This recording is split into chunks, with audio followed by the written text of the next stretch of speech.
चंबा जिले का सुंदर पर्वतीय इलाका भरमौर और यहाँ स्थित है 84 मंदिर परिसर। एक ऐसा स्थान यहाँ सिर्फ आस्था का सैलाब ही नहीं उमड़ता, बल्कि जिसका इतिहास आज भी वैज्ञानिकों और इतिहासकारों को हैरान कर देता है। आखिर क्यों खास है ये 84 मंदिर? क्यों माना जाता है इसे जमराज का इकलौता दरबार? समुद्र तल से करीब 7000 फीट की ऊंचाई पर बसा भरमौर कभी ब्रह्मपुर के नाम से जाना जाता था। यह 6वीं और 10वीं शताब्दी के बीच चंबा रियासत की राजधानी हुआ करता था। इस पावन धरती के केंद्र में स्थित है 84 मंदिर। जैसा कि नाम से ही साफ है, यह कोई एक मंदिर नहीं बल्कि छोटे बड़े 84 मंदिरों का एक भव्य समूह है। कला का ऐसा बेजोड़ नमूना देश में कहीं और देखने को नहीं मिलता। इतिहासकारों के मुताबिक इस परिसर का निर्माण 7वीं शताब्दी में राजा साहिल वर्मन के शासनकाल के दौरान शुरू हुआ था, लेकिन इसके पीछे की पौराणिक कथा और भी दिलचस्प है। माना जाता है कि एक बार कलयुग के शुरू होने पर 84 सिद्ध योगी माता ब्रह्मानी के दर्शन के लिए जा रहे थे। वे रात बिताने के लिए भरमौर में रुके। भगवान शिव के इस पावन स्थल की सुंदरता देखकर वे यही ध्यानमग्न हो गए और बाद में उन्होंने यहाँ 84 शिवलिंगों की स्थापना की। तभी से इस परिसर को 84 कहा जाने लगा। 84 परिसर में स्थित धर्मेश्वर का मंदिर दुनिया के गिने चुने जमराज मंदिरों में से एक है। स्थानीय मान्यताओं के अनुसार जब भी किसी व्यक्ति की मृत्यु होती है तो जमदूत उसकी आत्मा को सबसे पहले इसी मंदिर में चित्रगुप्त के सामने पेश करते हैं। यहाँ एक खाली कमरा है जिसे चित्रगुप्त का कमरा कहा जाता है। यहाँ आत्माओं के कर्मों का हिसाब किताब होता है। इसके बाद आत्मा को 4 अदृश्य द्वारों सोने, चांदी, तांबे या लोहे के द्वार से स्वर्ग या नरक भेजा जाता है। आज ये स्थान न केवल भारतीय पुरातत्व सर्वेक्षण द्वारा संरक्षित एक ऐतिहासिक धरोहर है, बल्कि हर साल होने वाली प्रसिद्ध मणिमहेश यात्रा का मुख्य पड़ाव भी है। जो भी श्रद्धालु मणिमहेश झील की कठिन यात्रा पर जाता है वह 84 मंदिरों में शीश झुकाए बिना आगे नहीं बढ़ता। विश्व का इकलौता मंदिर जो आपने आज तक सुनते आए होंगे कि धरती पर मात्र एक शिवलिंग, एक पिंडी, एक लिंग बाबा धर्मराज जी का। यहाँ पर बाबा धर्मराज जी जो पिंडी रूप में यहाँ पे विराजमान है। पिंडी स्वरूप में, लिंग स्वरूप में बाबा धर्मराज जी यहाँ पे विराजमान है। तो only one temple in the world, वो यही है बाबा धर्मराज जी। तो यहाँ पे 83 स्वरूप महादेव के और 84वां रूप बाबा धर्मराज जी का यहाँ पर है। बाकी सामने इनके जो कचहरी मैंने आपको दिखाई और सामने कचहरी है, बाबा धर्मराज जी आपके सामने बैठे हुए सिंहासन रूप पर विराजमान है। बाबा 84 विश्वनाथ, यहाँ महादेव आप देखोगे, आप महादेव सिंहासन रूप पर विराजमान है। भारतवर्ष में 12 ज्योतिर्लिंग है, ज्यादातर देखा जाए तो भूमितल है। तो यहाँ महादेव भूमितल ना होकर यहाँ पे सिंहासन पर विराजमान है। ऊपर जाके शिवलिंग है, बाकी नीचे को नहीं है। जैसे महाकालेश्वर नीचे है, नागेश्वर नीचे, ये पिंडी रूम है यहाँ पे बाबा। तो कहते हैं कि अगर कैलाश भाग में ये मेरा स्थान है तो मैं कैलाश की तरफ से शासन में यहाँ पे विराजमान रहेंगे। ये बाबा 84 विश्वनाथ, बाबा मणिमहेश और कैलाशवासी के रूम यहाँ पे, और हरिहर महादेव भी साथ में जो इनका रूम विराजमान है। इनको हरिहर महादेव भी कहते हैं। हरि विष्णु जी, हर शिव जी। तो शिव जी और विष्णु जी का इकट्ठा मात्र एक शिवलिंग है धरती पर। कोई शिवलिंग नहीं थे, जिन्हें शिवलिंग दिख रहे एक भी शिवलिंग नहीं था यहाँ पे। तो ब्रह्मा देवता को यहाँ पे शाप मुक्त करने को 84 शिवलिंग बना के जो माता ने क्रोध किया था कि आपने मेरी जगह हटा ली है, आपने गलत किया, तो माता ऊपर जाके बैठ के दिख रही है। तो माता का मूल स्थान में हमारी पौराणिक में पुराणों में ऐसा कब हुआ था जब 3 शिवलिंग इकट्ठे थे। 3 शिवलिंग का महात्म्य कहाँ आता है? ताड़कासुर का वध किया था स्वामी कार्तिकेय जी ने ना। तो जब वो सांप से ग्रस्त हो गए थे, महादेव ने कहा था ताड़कासुर मेरा भगत 3 शिवलिंग इकट्ठे बनाओ। तो तीनों उसी श्रेणी के शिवलिंग, तभी तीनों यहाँ पे इकट्ठे, जिसमें एक तारकेश्वर लिंगम भी है। अगर ये पता नहीं है तो इसको प्रमाण करने को किस्ती जो यहाँ पे विराजमान है, किस्ती है।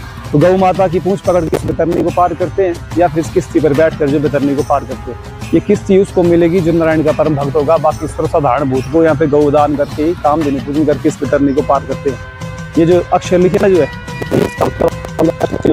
ये 20 साल के बाद ऑटोमेटिक लैंग्वेज शुरू होती है। यही खड़े होकर अपने आप प्रकट किए। और महादेव से तपस्या किया था तो कहा था कि मुझे ऐसा वरदान दो कि मैं स्वर्ग को बॉडी बना लूं। तो महादेव जब वरदान देने लगे तो कहा था कि एक रात का समय मिला था वरदान में, एक रावण एक रात में बना पाएगा तब बन पाएगी। तो एक रात में रावण ने सिर्फ 2.5 पोड़ियां रखी थी, 2 साबुत है, नीचे की 2 साबुत है, तीसरी ये टूटी हुई है। बाकी जो राजा मेरुवर्मन ने बाद में रखी हुई है। मेन काउंट में करने में 3 ही पोड़ियां, 2 साबुत और तीसरी 2.5 मीट पोड़ी। तो 2.5 पोड़ियां बना पाया था रावण में। और रावण रात को महादेव ने सूर्य नारायण देवता को मध्य रात्रि में उदय कर दिया था। रात छोटी जी थी, रात पूरी नहीं होने दी 2.5 पोड़ियां। तो कहा था कि वर्तमान वाला आने वाले समय में जो समय से पहले मृत्यु होगी जिनकी, वो अर्धगति आत्मा के खाते में जाएगा। तो अर्धगति आत्मा का यहाँ पे वास रहता है, वो अपना पूर्ण समय यहाँ बिताएगी, फिर वो अगली योनि में जाके जन्म लेगी। तो अर्धगति आत्माओं को यहाँ पे अपना समय काटना पड़ता है, अपना पूरा समय यहाँ काटेगी, फिर वो अगली योनि में जाके जन्म लेगी। तो ये वर्तमान में कलयुग में ये 2.5 पोड़ी और रावण के द्वारा बनाई हुई पोड़ी है। और ऐसा स्वर्ग जाने को बना रहा था, लेकिन 2.5 बन पाई, पूरी नहीं बना पाया, क्योंकि एक रात का समय था और सूर्य नारायण देवता को महादेव ने रात को मध्य रात्रि में 12 बजे उदय कर दिया। महाराज जी हैं यहाँ पे कान जो काटा हुआ है, मोहम्मद गजनवी यहाँ पे कान जो यहाँ से काटा हुआ, पीछे से पूंछ काटी हुई है। तो कैसे इसने आक्रमण किया होता सारा। बाकी जो धर्म रूप में विराजमान है, प्रधानपुर खाए दुर्गम तारण संसार रखा, प्रधानपुर खाए, इस दुर्गम संसार को तारण करवाने वाले प्रधानपुर नंदी महाराज जी जो है यहाँ पे हमारा जो प्रणाम स्वीकार करे। ये वृक्ष जो है असाधारण वृक्ष है, पारलौकिक वृक्ष इनको कहते हैं। बाबा धर्मराज की नगरी के जो है पारलौकिक वृक्ष है। जब भी आत्माओं का लेखा जोखा वहाँ पे होता है कचहरी पे, प्रेत आत्मा करती है यात्रा। जब प्रेत आत्मा यात्रा करती है वहाँ से धर्मराज की नगरी से, यमराज की नगरी से, तो ये जो वृक्ष है, इन वृक्षों का आप देखो कितना बूढ़ा और फटा हुआ पेड़ है, लेकिन पत्ता हरा का हरा और फल कितना मीठा है। इस पेड़ की हालत देखकर लगता नहीं है कि बिना पुराना पेड़ जितना फल, इतना मीठा फल दे सकता है। देखो कितना पेड़ खत्म हो, नीचे जमीन छोड़ दी पेड़ ने। लेकिन ये जो है असाधारण वृक्ष है, इनको बोलते हैं पारलौकिक वृक्ष, परलोक के वृक्ष। जिन लोगों ने, जिन आदमियों ने या जिन 84 लाख जीवों ने अपने समय रहते अगर सबको मिल बांट के खाया होगा, तो उनके लिए तो ये डाल झुक जाते हैं उन आत्माओं के लिए, उनको तो फल मिलता है। और जिन आत्माओं ने अपने शरीर रहते हुए सबको खींच कर खाया होगा, उन आत्मा जब वो आत्मा यहाँ पे आती है कचहरी पाप पुण्य करने के बाद, तो उनकी ये डाल उठ जाते हैं। और ऐसी ऐसी आत्मा जो तड़पती है, भूख की प्यासी यहाँ पे, तो सब परलोक के वृक्ष जिन्हें दिख रहे हैं आपको, सब परलोक के वृक्ष। और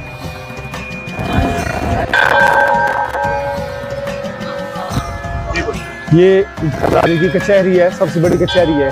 इस कोर्ट से बढ़कर कोई और कोर्ट नहीं है। 3 चीजें जो प्रधान रूप से देखने को मिलती है। चित्रगुप्त जी की पिंडी रूप में विराजमान है, जो पिंडी आपको दिख रही है, ये चित्रगुप्त जी पिंडी रूप में विराजमान है। दूसरा जो रजिस्टर दिख रहा है आपको, रजिस्टर का शेप का, जिसको बोलते हैं बही खाता, रजिस्टर का शेप बही खाता, तो इस पे सारा हमारा पाप में लिखा होता है। और ये चरण के चिन्ह दिख रहे हैं आपको, 2 चरण जो जीवात्मा के चरण चिन्ह है। तो कहते हैं 84 लाख योनियों में जन्म लेने वाली 84 लाख प्रजाति जब देह का त्याग करती है, तो उनकी जीवात्मा के चरण में आगे खड़ी होती है। पैर उल्टे दिख रहे हैं और मुंह सामने को होता है, तो बोलते पैर जो है मरने के बाद सच में उल्टे होते हैं, क्योंकि पैर उल्टे है और मुंह हमारे बाबा धर्मराज जी की तरफ सामने हुए। बाकी 4 दरवाजे बताएं, स्वर्ण, रजत, चांदी और लोहा। तो लोहे के द्वार से वो जाएगा जिसने माड़े कर्म किए होंगे, बाकी इसने अच्छा कर्म किया होगा, स्वर्ण और चांदी के दरवाजे से भी उनका आत्माओं का आना जाना लगा रहता है। ये 4 दरवाजे हैं, ये 4 स्तंभ है। आत्माओं का जो आना जाना यहाँ पे अपने कर्म और पाप पुण्य के हिसाब से लगा रहता है। अच्छे कर्म किए तो स्वर्ण और चांदी से जाएंगे, बाकी माड़ा कर्म किया तो लोहे के दरवाजे से रगड़दे हो जाएंगे। वो है हर महादेव। तो ये जो था 84 मंदिर का जो मेन सिग्निफिकेंस, जो महत्व कहते हैं कि यहाँ पे 84 में आते हैं, तो 84 में आने का महत्व मैंने आपको बता दिया है। जैसे ब्रह्मा देवता की 84 लाख योनि की शामुक्ति इन 84 शिवलिंगों का परिक्रमा करके हुई थी, वैसे ही आपके माध्यम से मैं धरती पर जिसने भी जन्म लिया है, उनकी 84 लाख योनियों को कटवाने का जो 84 शिवलिंगों का जो परिक्राम पूजन का विधान है, वो आपको मैंने बताया है। आप अवश्य यहाँ पे आकर उसको करें। आपके माध्यम से मैं संपूर्ण विश्व कल्याण के लिए जो बात बताता हूँ, और इसका जो खर्चा है ऐसे 2100 से शुरू होता है। बाकी आपकी जो इच्छा रहेगी, ऐसे 2100 रुपये से लेकर बाकी सब शिवलिंगों का सवेरे पूजन होता है, सवेरे 4 बजे 5 बजे ब्रह्म मुहूर्त कर। तो ऐसा पूजन करना हो तो आप अवश्य दे। और अभी तो मैं वो चीज़ नहीं कर पाया, आपको नहीं वो अनुभूति दिला पाया, क्योंकि अभी मतलब समय नहीं, अभी अनुकूल समय नहीं है। अगर समय निकाल के भी कभी आप आओ तो आपको ऐसा अनुभूति दिलाएंगे। यहाँ पे महादेव का कि सच में कैलाश लोक है और कैलाश श्रेणी, कैलाश भाग हर महादेव। तो दो में और नदी नालों से जो है स्वरूप प्रकट कराए बुजुर्गों ने। नदी नालों से गंगा माता जो जल की धारा है, उससे अगर स्वरूप प्रकट कराए मानव रूप में, तो सनातन को प्रमाण करने को इन वृक्ष ने हनुमान जी का रूप लिया है। और ये वृक्ष बोलते हैं अगर मैं हनुमान हूँ तो मैं 3 चीजों को प्रमाण देता हूँ। हम सब की आंखें खोलने को 3 चीजें दिखाई देता है। इनकी पूंछ दिख रही, पूंछ के पीछे पहला इनका पूंछ, दूसरा रूप है क्या द्विज रूप लिवाए महाप्रभु, क्या द्विज रूप लिवाए महाप्रभु सोतम दास के शोक निवारो। कैसा द्विज रूप आए, 128 फीट ऊंचा अद्वितीय रूप आए। दूसरा प्रमाण हनुमान का ये आ गया। तीसरा प्रमाण है एकादश रुद्र महादेव आए कि रुद्र का 11वां रूप। तो कहते हैं कि रुद्र का 11वां रूप में अगर मैं हनुमान हूँ तो जो स्ट्रेट फॉरवर्ड आ रही है सारी 11 है। 11 तीसरा प्रमाण आंखें खोलने को ये कि एकादश 11 रुद्र महादेव है तो 11 शाखाएं खड़ी है। तो 3 चीजों से हमारी आंखें खोलने प्रमाण दिए कि बजरंग बली के रूप में विराजमान।